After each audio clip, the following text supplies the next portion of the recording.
Hello student of class 9th। आज हम पढ़ने जा रहे हैं कि how do we find electron proton neutron. हम कैसे फाइंड करें electron proton neutron. How do we find atomic mass. Atomic mass हम कैसे फाइंड करते हैं एक एटम का, एक एलिमेंट का। आइए सॉल्व करते हैं एग्जांपल के साथ। हम क्लोरीन को लेते हैं, क्लोरीन में हम निकालेंगे इलेक्ट्रॉन प्रोटॉन न्यूट्रॉन। हम कैसे निकालते हैं इलेक्ट्रॉन प्रोटॉन न्यूट्रॉन, ये आपको हम आज इस वीडियो में बिल्कुल फुल तरीके से, बिल्कुल फुल एक्सप्लेनेशन के साथ आप लोग समझ जाएंगे, ये मेरा विश्वास है। ठीक, आइए स्टार्ट करते हैं बिना देरी के।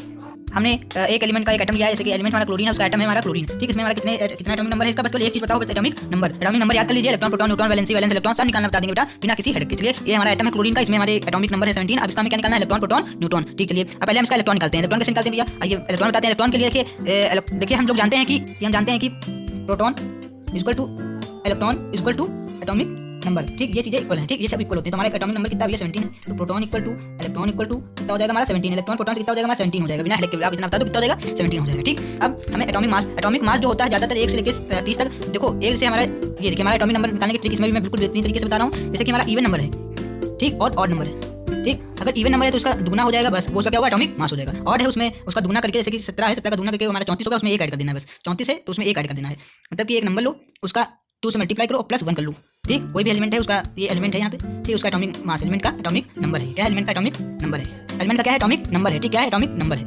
ठीक, एटॉमिक नंबर को 2 से मल्टीप्लाई करके 1 जोड़ दो, वो किसका हो जाएगा, और जो कोई भी एटॉमिक जिसका एटॉमिक नंबर और है उसके लिए फॉर्मूला, और जिसका एटॉमिक नंबर हमारा इवन है उसके लिए क्या फॉर्मूला होता है, बस केवल 2n यानी 2 into atomic number and 2z लिख लो, 2z लिख लो, 2z। ठीक, 2z ये हमारा किसके लिए है, एटॉमिक मास के लिए, एटॉमिक मास के लिए है, एटॉमिक मास निकालने के लिए फॉर्मूला है। ठीक, कुछ एक्सेप्शन होते हैं, उनको आप याद कर लीजिएगा, लेकिन ज्यादातर यही काम करते हैं। 1 से 30 तक आपको याद करना है, क्लास 9 और 10 तक, बस 1 से लेकर 30 तक याद कर लीजिए एटॉमिक मास और एटॉमिक नंबर, बस और कोई दिक्कत वाली बात नहीं। एटॉमिक नंबर याद कर लीजिए, उसके बाद आप सब निकालेंगे, electron proton neutron valency electron सब निकालेंगे। आप हम प्रॉमिस करते हैं आपसे, ये फॉर्मूला याद कर लीजिए, जेड लिख लीजिए, क्या लिख लीजिए, जेड से पहचानेंगे एटॉमिक नंबर होता है। ठीक है, चलिए ठीक, अब इसमें प्रोटॉन न्यूट्रॉन निकल गया। अब हमको इसका निकालना है क्या, एटॉमिक मास। एटॉमिक मास में पता होता है कितना होता है एटॉमिक मास, ये तो उसमें क्वेश्चन में दे दिया होगा, लेकिन हम जानते हैं 17 का दुगना कर दो और 1 ऐड कर दो यानी 35 इसका होगा।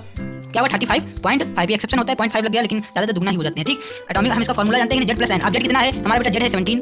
ठीक, प्लस एन हमें निकालना है, न्यूट्रॉन हमें निकालना है। तो 35.5 माइनस 17 इक्वल टू एन। ठीक, 35.5 में से 17 माइनस करेंगे तो बेटा हमारा कितना आ जाएगा, बताइए 18.5 हमारा न्यूट्रॉन आ गया। क्या आ गया, न्यूट्रॉन कितना 18.5 है। ठीक, ऐसा ही इलेक्ट्रॉन प्रोटॉन निकाले। अगर न्यूट्रॉन देके रखा है और प्रोटॉन देके और एटॉमिक मास देके रखा है, ठीक, और हम एटॉमिक नंबर देके रखा है और न्यूट्रॉन देके रखा है, हमसे कह रहा है एटॉमिक मास फाइंड करो। तो एटॉमिक मास फाइंड करने का भी एक फॉर्मूला होता है, एटॉमिक मास इक्वल टू यहाँ पे जेड प्लस एन। ठीक, ये फॉर्मूला है, एटॉमिक मास हमें एक निकालना है। तो जेड कितना है हमारे क्लोरीन का 17 और एन कितना है 18.5। ठीक, और हमें एटॉमिक मास निकालना है, एटॉमिक मास इसको ऐड कर देंगे बेटा हमारा 35.5 आ जाएगा इसका एटॉमिक मास। ठीक, इनमें से 2 चीजें दी होंगी, आप सब निकालेंगे बिल्कुल क्लियरली। ठीक, ये चीज याद कि आपको हम बेसिक फॉर्मूले बता देते हैं कैसे निकाला जाता है।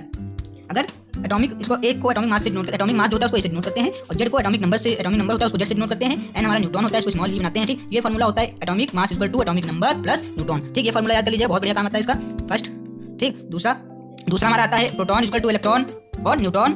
ठीक, और न्यूट्रॉन है यहाँ पे जेड, क्या एटॉमिक नंबर। ठीक, ये याद कर लीजिए एटॉमिक नंबर है भाई, ये सब बहुत ही इंपॉर्टेंट है। ठीक, ये और एक और चीज कि ये हमने आपको ये बताया, ये आप शॉर्ट ट्रिक अपने लिख सकते हैं, शॉर्ट ट्रिक के लिए इसको आजमा सकते हैं, लेकिन कॉपी में आप नहीं लिख सकते क्योंकि ये इसे नहीं माना जाता। ठीक, आपको ये कॉपी में भी लिख सकते हैं, ये दोनों फॉर्मूले बहुत बढ़िया हैं। ठीक, ऐसे ही कुछ एग्जांपल और आपके साथ सॉल्व करते हैं, जैसे इसमें इलेक्ट्रॉन प्रोटॉन न्यूट्रॉन निकालना हो, ये आपको मैं होमवर्क के लिए देता हूं। जैसे कि ये हमारा एलिमेंट है, कौन सा एलिमेंट है बेटा, ऑक्सीजन हमारा एलिमेंट है। क्या है, ऑक्सीजन, और इसका हमें इलेक्ट्रॉन प्रोटॉन न्यूट्रॉन निकालना है। आप लोग कमेंट में जल्दी से इसके इलेक्ट्रॉन बताइए, इसके प्रोटॉन बताइए और इसके न्यूट्रॉन बताइए। क्या बताइए, न्यूट्रॉन। ठीक, इसका इलेक्ट्रॉन प्रोटॉन न्यूट्रॉन बताइए। यदि इसका एटॉमिक नंबर कितना है, 8 है, एटॉमिक नंबर इसका कितना है, 8 है, और एटॉमिक मास कितना है, 16 है एटॉमिक मास, और ये कितना है, जेड है हमारा 8। अब इसका मैं इलेक्ट्रॉन बताइए, प्रोटॉन बताइए और न्यूट्रॉन बताइए, जल्दी बताइए आप लोग। I hope you understand this topic, how do we find electron proton and atomic mass. आप बहुत ही शानदार तरीके से समझ गए होंगे। Thank you. ऐसी और वीडियो देखने के लिए हमारे चैनल को सब्सक्राइब करें और बेल आइकन को अवश्य दबाएं। धन्यवाद।